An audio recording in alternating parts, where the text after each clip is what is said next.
प्रश्न 38। एक समकोण त्रिभुज की समकोण बनाने वाली भुजाएं 5 सेंटीमीटर तथा 12 सेंटीमीटर हैं। कर्ण को अक्ष मानकर इसके चारों ओर त्रिभुज को घुमाया गया है। इस प्रकार बने ठोस का वक्र पृष्ठ का क्षेत्रफल ज्ञात करें। तो पहले इसका हम चित्र बना लेते हैं। तो कह रहा है एक समकोण त्रिभुज की समकोण बनाने वाली भुजाएं। अब देखिए पहले एक समकोण त्रिभुज हम यहाँ पे बना लेंगे।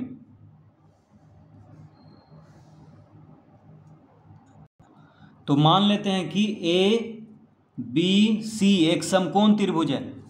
ठीक है, तो समकोण त्रिभुज में एक कोण 90 डिग्री का होता है। तो ये कोण है 90 डिग्री। तो मान लेते हैं कि कोण B है 90 डिग्री। तो देखिए कोण त्रिभुज ABC क्या है? एक समकोण त्रिभुज है जिसका कोण B है 90 डिग्री। अब हम जानते हैं कि समकोण त्रिभुज के सामने वाली भुजा कर्ण होता है। तो AC क्या हो गया? कर्ण। AC क्या हो गया? कर्ण इस समकोण त्रिभुज में। तो कह रहा है कि एक समकोण त्रिभुज की समकोण बनाने वाली भुजाएं 5 सेंटीमीटर तथा 12 सेंटीमीटर हैं। तो मान लेते हैं कि AB है 5 सेंटीमीटर, BC है 12 सेंटीमीटर। ठीक है, तो समकोण बनाने वाली भुजाएं। अब देखिए त्रिभुज ABC को कौन समकोण बना रहा है? भुजा AB और BC, क्योंकि AB और BC एक दूसरे पे लंब है, तभी यहाँ पे 90 डिग्री का कोण बन रहा है। तो ये दोनों भुजा दिया हुआ है। समकोण बनाने वाली भुजा की लंबाई है 5 सेंटीमीटर और 12 सेंटीमीटर। अब कह रहा है कर्ण को अक्ष मानकर इसके चारों ओर त्रिभुज को घुमाया गया है। तो इसका चित्र इस तरह से बनेगा। देखिए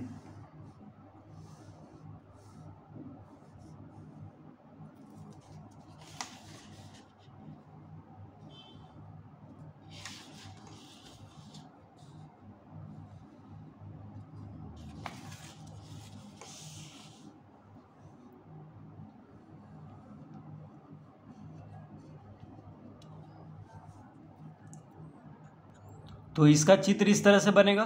कह रहा है कि कर्ण को अक्ष मानकर, तो AC क्या है? कर्ण है। देखिए त्रिभुज ये है समकोण त्रिभुज। तो समकोण त्रिभुज में AC कर्ण है। तो कर्ण को अक्ष मानकर इसके चारों ओर त्रिभुज को घुमाया गया है। ठीक है, तो AC क्या है? कर्ण है। तो इसके चारों ओर त्रिभुज को घुमाया गया है। तो यहाँ पे दो शंकु बन जाएगा। यहाँ पे हम नाम दे देते हैं D और यहाँ पे O। अब देखिए यहाँ पे दो शंकु बन गया है। अगर इस तरह से हम इसको मिला दें तो शंकु ABD और शंकु BCD दो शंकु बन गया यहाँ पे। कर्ण को अक्ष मानकर यानी AC पे इस त्रिभुज को घुमाया गया है। तो यहाँ पे इस तरह का चित्र बन जाएगा। ठीक है, पहले ये समकोण त्रिभुज इस तरह से था, अब AC पे इसको घुमा दिया गया है तो इस तरह से बन जाएगा। यहाँ पे दो शंकु बन गया, शंकु ABD और शंकु BCD। तो AB दिया हुआ है 5 सेंटीमीटर, BC दिया हुआ है 12 सेंटीमीटर। तो हमको निकालना है कि इस प्रकार बने ठोस का वक्र पृष्ठ का क्षेत्रफल, यानी ये जो ठोस बना है, यानी इसमें ये जो पूरा ठोस बना है ABCD, इसका वक्र पृष्ठ का क्षेत्रफल निकालना होगा। तो इसके लिए हमको क्या करना होगा? शंकु ABD का वक्र पृष्ठ का क्षेत्रफल निकालेंगे, फिर शंकु BCD का वक्र पृष्ठ का क्षेत्रफल निकालेंगे, फिर दोनों को जोड़ देंगे तो इस ठोस का वक्र पृष्ठ का क्षेत्रफल निकल जाएगा। तो सबसे पहले हम यहाँ पे लिखेंगे माना कि ABC एक समकोण त्रिभुज है।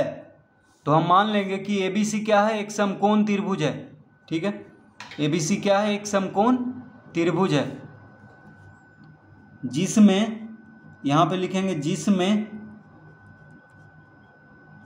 कोण ABC बराबर 90 डिग्री।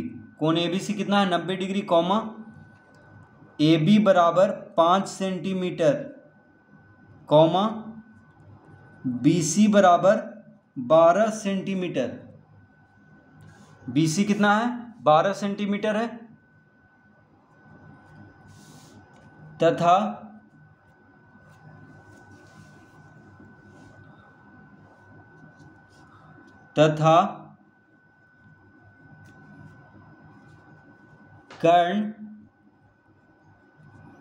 कर्ण AC को अक्ष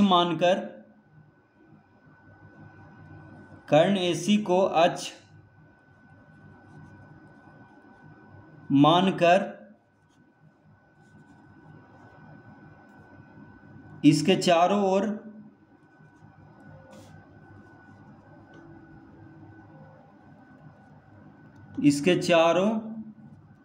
ओर त्रिभुज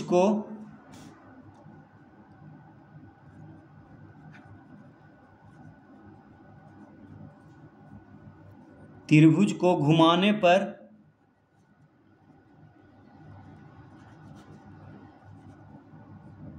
दो शंकु बनता है। दो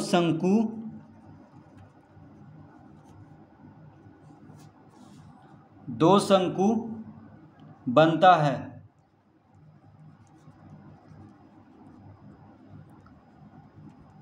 शंकु ABD और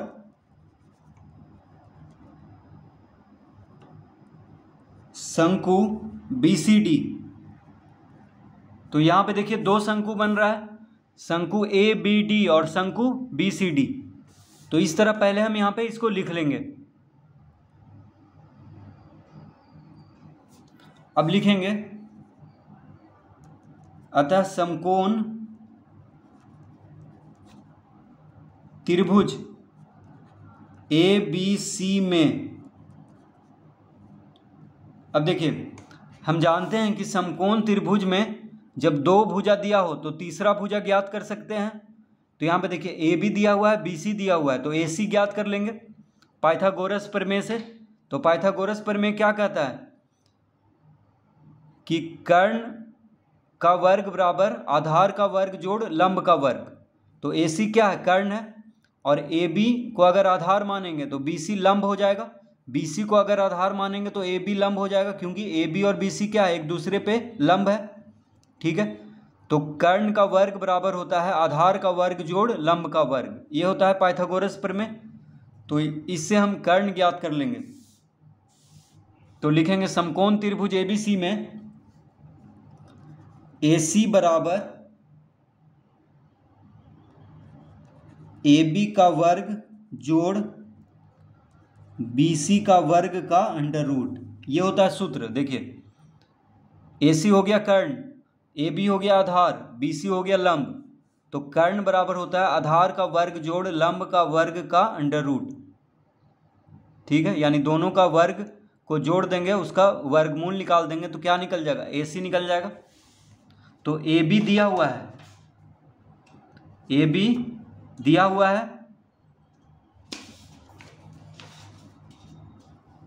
तो लिखेंगे AB कितना है? 5। तो 5 का वर्ग कर देंगे। BC है 12, तो 12 का वर्ग कर देंगे।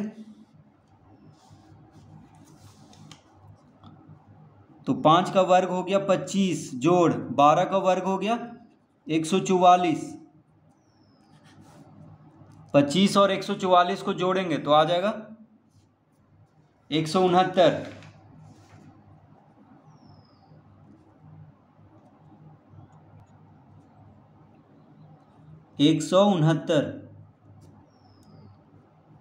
का अंडर रूट।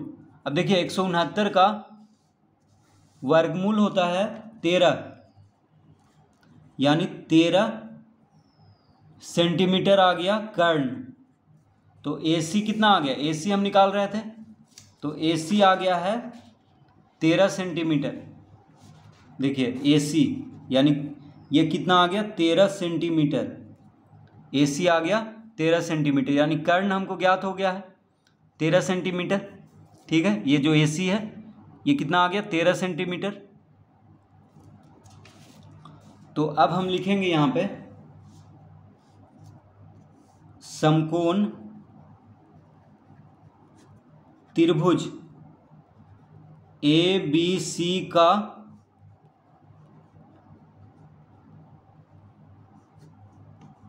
क्षेत्रफल। अब देखिए त्रिभुज का क्षेत्रफल निकालने का सूत्र होता है 1/2 गुना, चाहे कोई भी त्रिभुज हो, ठीक है, जिसमें आधार और ऊंचाई ज्ञात हो, उसी का, उस त्रिभुज का अगर क्षेत्रफल निकालना हो तो उसका सूत्र होता है 1/2 गुना आधार गुना ऊंचाई। तो जिसमें आधार और ऊंचाई दिया हो उस त्रिभुज का क्षेत्रफल निकालने का सूत्र क्या होता है 1/2 गुना आधार गुना ऊंचाई। ठीक है, सब त्रिभुज में ये लागू नहीं है, जिसका आधार और ऊंचाई दिया हो उसी का हम इस सूत्र से हम क्षेत्रफल निकाल सकते हैं। तो त्रिभुज का क्षेत्रफल निकालने का सूत्र होता है 1/2 गुना आधार गुना ऊंचाई। तो लिखेंगे अतः 1/2 गुना, अब देखिए त्रिभुज ABC में आधार कौन है, AB है, तो 1/2 गुना AB गुना BC हो गया ऊंचाई।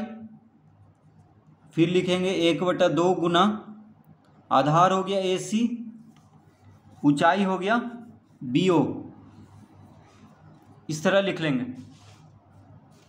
तो देखिए त्रिभुज ABC का अगर हमको क्षेत्रफल निकालना है तो क्या लिखेंगे 1/2 गुना आधार गुना ऊंचाई। तो आधार हो गया AB, ऊंचाई हो गया BC, क्योंकि AB BC क्या है, एक दूसरे पे लंब है, तो एक आधार हो गया तो दूसरा ऊंचाई हो जाएगा। तो 1/2 गुना AB गुना BC। अब देखिए त्रिभुज ABC में अगर हम गौर से देखें यहाँ पे, तो त्रिभुज ABC को ही घुमा करके इधर किया गया है, तो BD क्या होगा, एक सीधी रेखा होगा, क्योंकि ये शीर्ष और ये शीर्ष बिल्कुल सीधा आएगा B और D, क्योंकि इसी त्रिभुज को इधर किया गया है घुमा करके। त्रिभुज ABC को घुमाया गया है AC पर यानी कर्ण पर, तो BD, ये देखिए BD और AC एक दूसरे पर लंब हो जाएगा, क्योंकि त्रिभुज ABC को ही घुमा करके इधर किया गया है। तो BD क्या हो जाएगा, एक सीधी रेखा हो जाएगा, यानी BD जो होगा AC पर लंब होगा। ये देखिए AC है और ये BD है, तो ये दोनों एक दूसरे पे लंब होगा। तो जब लंब होगा तो यहाँ पे 90 डिग्री का कोण बनेगा। तो त्रिभुज ABC में हम कह सकते हैं कि AC हो गया आधार और BO देखिए क्या हो गया, ऊंचाई। तो त्रिभुज ABC का हम यहाँ पे दो तरह से क्षेत्रफल निकाल सकते हैं, एक तो हो गया आधार हो गया AB और BC हो गया ऊंचाई, एक हो गया AC आधार और BO हो गया ऊंचाई। तो दो तरह से हम इसका क्षेत्रफल निकाल सकते हैं त्रिभुज ABC का। तो इसीलिए देखिए 1/2 गुना AB गुना BC बराबर 1/2 गुना AC गुना BO लिख लेंगे, क्योंकि AB आधार है, BC ऊंचाई है, और त्रिभुज ABC में ही AC आधार है, BO ऊंचाई है। ठीक है, तो इस तरह लिख लेंगे। तो हो जाएगा 1/2 गुना AB कितना दिया हुआ है, AB 5 है, BC 12 है, AC हम कितना लाए थे, तो AC लाए थे 13, BO हमको ज्ञात नहीं है। ठीक है, तो BO ही लिख देंगे। देखिए AB दिया हुआ है 5 सेंटीमीटर, BC दिया हुआ है 12 सेंटीमीटर, AC हम ऊपर में लाए हैं 13 सेंटीमीटर। ठीक है, तो AC की जगह पे 13 लिख लेंगे। BO हमको ज्ञात नहीं है, BO ज्ञात नहीं है, तो BO को BO ही रहने देंगे। अब यहाँ पे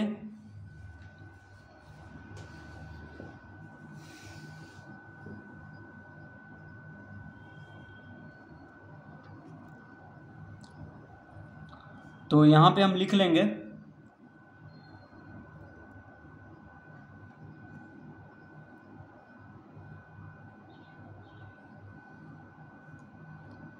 अतः BO बराबर, तो BO बराबर क्या हो जाएगा 12 गुना 5 गुना 2 बटा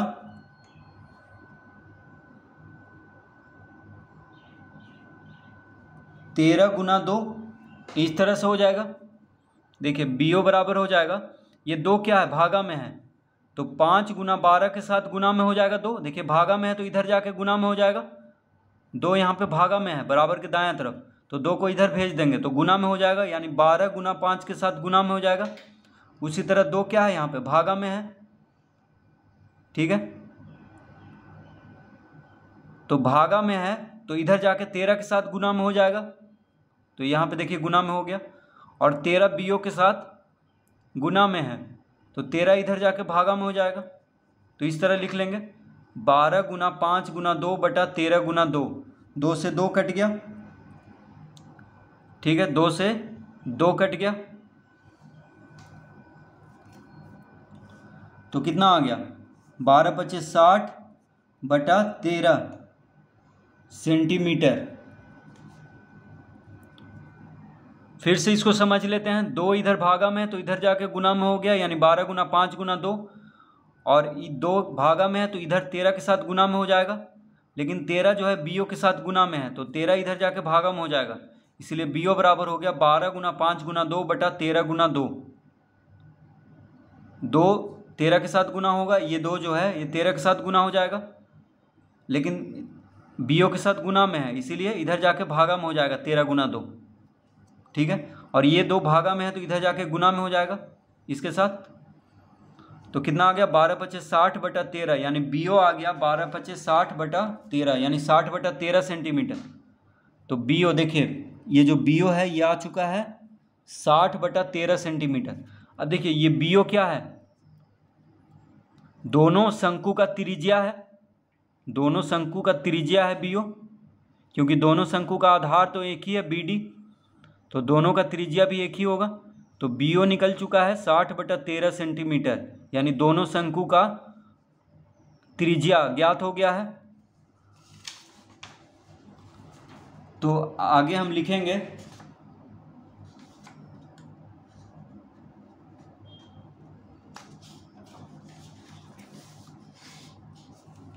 तो लिखेंगे अतः शंकु ABD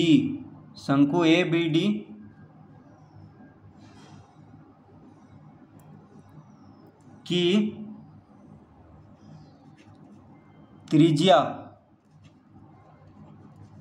तो त्रिज्या को R से लिखते हैं, ठीक है, त्रिज्या को R से लिखते हैं। तो शंकु ABD की त्रिज्या R बराबर, तो त्रिज्या कौन है बीओ है, तो बीओ बराबर कितना आ गया 60 बटा 13 सेंटीमीटर। देखिए शंकु ABD की त्रिज्या, शंकु ABD की त्रिज्या हो गया बीओ, तो त्रिज्या को R से लिखते हैं, तो बीओ कितना आ गया 60 बटा 13 सेंटीमीटर।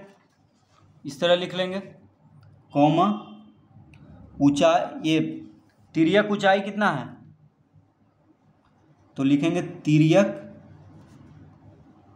ऊंचाई, तो तिर्यक ऊंचाई को L से लिखते हैं, तो तिर्यक ऊंचाई हो गया AB कितना दिया हुआ है 5 सेंटीमीटर।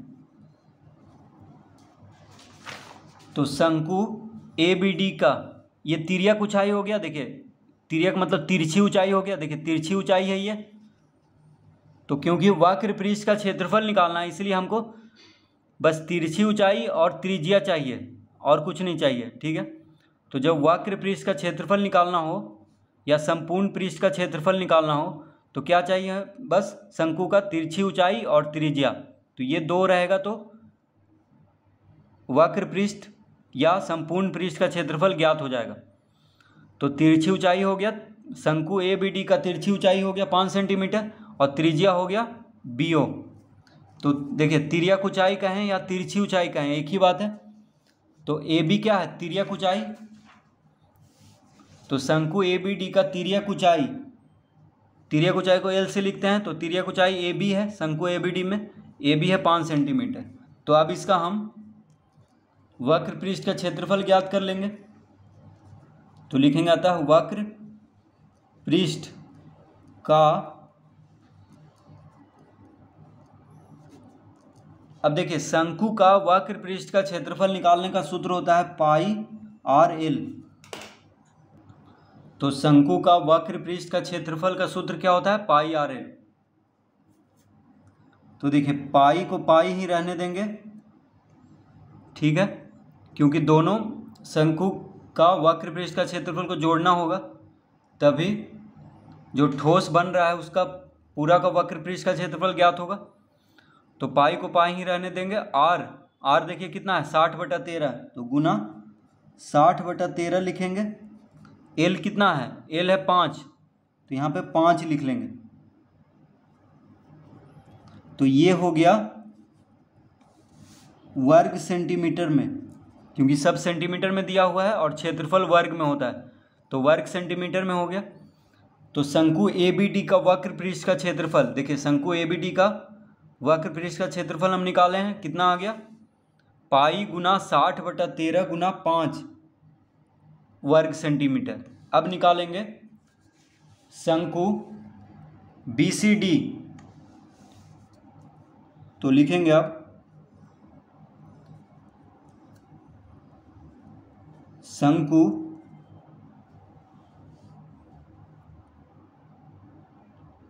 BCD की त्रिज्या, तो त्रिज्या को R से लिखते हैं। अब देखिए शंकु BCD में भी त्रिज्या जो है BO है, तो BO कितना आया 60/13 सेंटीमीटर।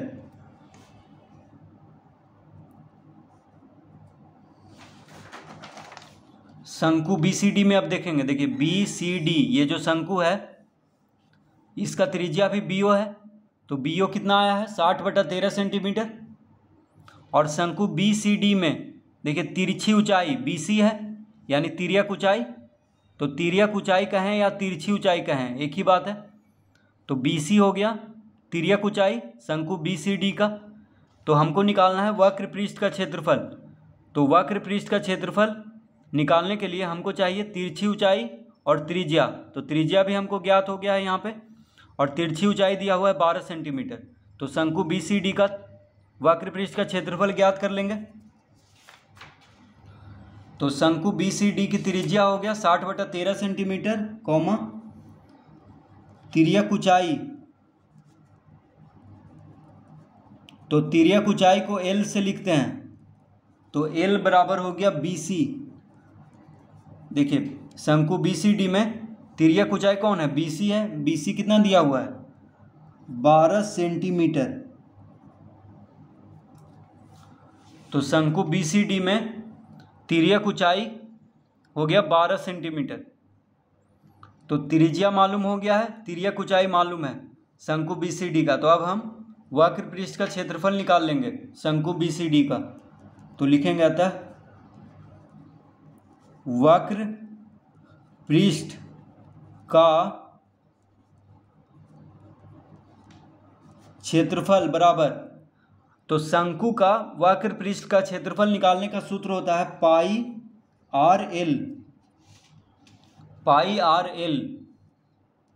तो पाई को पाई ही रहने देंगे। आर कितना है, आर है 60/13, तो यहाँ पे 60/13 लिख देंगे, गुना एल यानी तिरछी ऊंचाई, यानी तिर्यक ऊंचाई कितना है 12, तो यहाँ पे 12 लिख देंगे एल के जगह पे। तो ये आ गया वर्ग सेंटीमीटर में। तो शंकु BCD का वक्र पृष्ठ का क्षेत्रफल कितना आ गया, पाई गुना 60/13 गुना 12 वर्ग सेंटीमीटर।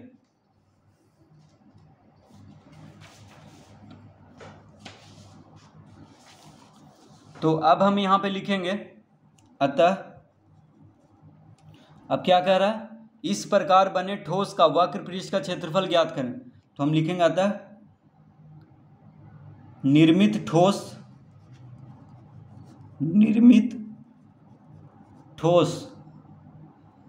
का वक्र पृष्ठ का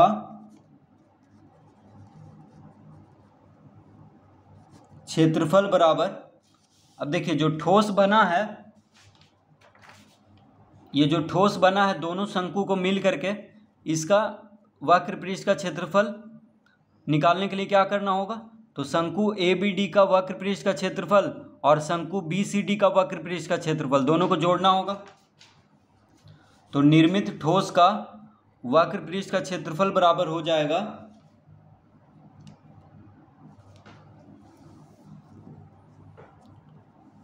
शंकु ABD का वक्र पृष्ठ का क्षेत्रफल जोड़ शंकु BCD का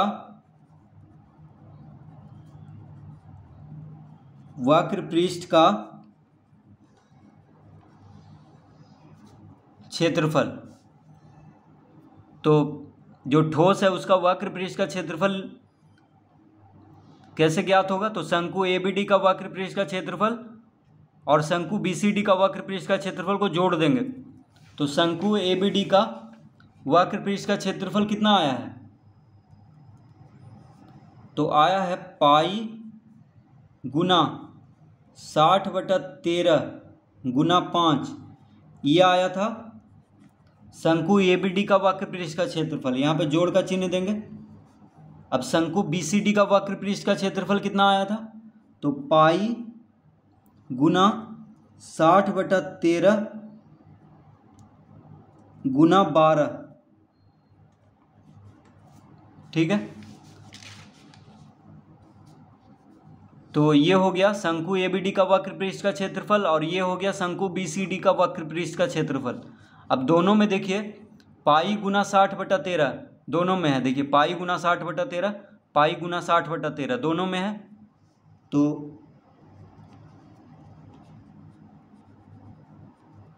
तो यहाँ पे लिखेंगे पाई गुना 60/13 कोष्टक में लिख लेंगे 5 जोड़ 12।